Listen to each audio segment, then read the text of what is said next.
அடுத்த ஆண்டு சட்டசபை தேர்தலையொட்டி பொங்கல் பரிசாக குடும்ப அட்டைதாரர்களுக்கு தலா ரூபாய் 5,000 வழங்க வேண்டும் என அமைச்சர்களும் ஆளுங்கட்சி நிர்வாகிகளும் திமுக அரசுக்கு நெருக்கடி கொடுத்துட்டு வராங்க. எனினும் பணம் இல்லை என அதிகாரிகள் கையை விரிச்சிருக்காங்க. ஒவ்வொரு ஆண்டும் தைப்பொங்கல் திருநாள்ல ரேஷன் கார்டுதாரர்களுக்கு பொங்கல் பரிசு தொகுப்பு வழங்கப்படுது.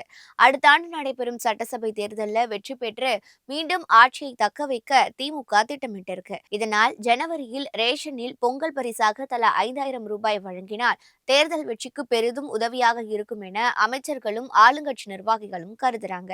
பொங்கல் பரிசு தொகுப்பு வழங்கும் பணியை சென்னையில முதல்வர் தொடங்கி வைத்ததும் மற்ற மாவட்டங்கள்ல அமைச்சர்கள் உள்ளிட்ட மக்கள் பிரதிநிதிகள் கார்டுதாரர்களுக்கு வழங்க திட்டமிட்டு இருக்காங்க. அதே சமயம் போதிய நிதி இல்லாததுனால இதற்கு நிதித்துறை மறுப்பு தெரிவித்து வருவதாக கூறப்படுது. கஜானாவில் காசே இல்லாத போது பொங்கல் பரிசு தொகுப்பாக 11,000 கோடி ரூபாய்க்கு எங்கே போவது என நிதித்துறை அதிகாரிகள் எதிர்ப்பு கொடி தூக்கியிருக்காங்க.